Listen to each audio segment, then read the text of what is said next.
ભુજના સંસ્કારનગર ખાતે આવેલ સ્વામિનારાયણ વિદ્યાલયના 15 જેટલા વિદ્યાર્થીઓને મચ્છર મારવાની દવાના છંટકાવથી અસર થતાં તેઓને સારવાર માટે ખસેડવામાં આવ્યા હતા. સ્વામિનારાયણ વિદ્યાલયની હોસ્ટેલમાં છેલ્લા કેટલાક સમયથી મચ્છરોનો ત્રાસ વધ્યો હોવાથી તેને પહોંચી વળવા મચ્છર મારવાની દવાનો છંટકાવ કરવામાં આવ્યો હતો, જેની ત્યાંના રહેવાસી છાત્રો પર અસર થઈ હતી.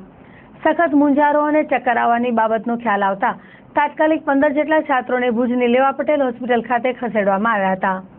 સાંજે વિદ્યાર્થીઓની સ્થિતિ સારી હોવાનું જાણવા મળ્યું હતું. જોકે વિદ્યાલયના મેનેજમેન્ટ દ્વારા આવી કામગીરીઓ તકેદારીપૂર્વક થાય તેવી લાગણી વાલીગણમાં ઉદ્ભવી હતી. છેલ્લા કેટલાક સમયથી ભુજના વિવિધ વિસ્તારોમાં મચ્છરોનો ઉપદ્રવ વધી રહ્યો છે અને ડેન્ગ્યુ તથા કોંગો જેવા જીવલેણ રોગો પણ ફેલાયા છે અને સુધરાઈ દ્વારા મચ્છરોને અટકાવવા માટે લેવાતા પગલાં અપૂરતા સાબિત થઈ રહ્યા છે. ત્યારે વિવિધ સંસ્થાઓ તથા લોકો દ્વારા જાતે મચ્છરોને કાબૂમાં લેવા માટેના પ્રયાસ કરાય છે, જેના ભાગરૂપે આજે સ્વામિનારાયણ વિદ્યાલયમાં મચ્છરોના ફેલાવાને અટકાવવા માટે જંતુનાશક દવાનો છંટકાવ કરવામાં આવ્યો હતો, જેમાં સલામતીના પૂરતા પગલાં નહીં લેવામાં આવતા આ ઘટના સર્જાઈ હોવાનું મનાય છે. તરત એની ટ્રીટમેન્ટ કરાવી.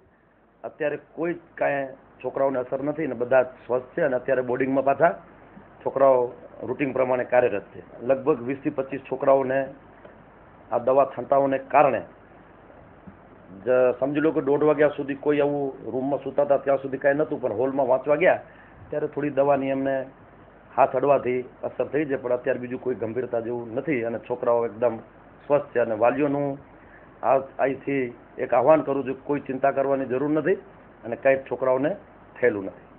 ગંભીર ઘટના જેવું નથી, નોર્મલ દવાનો છંટકાવ છે, મચ્છરની દવા છે, એટલે સ્વાભાવિક થોડી આંખમાં એવું સેજ લાગે આપણે કે બળતરા થાય છે, બાકી કોઈ ગંભીર કોઈ એવું આ બાબત નથી.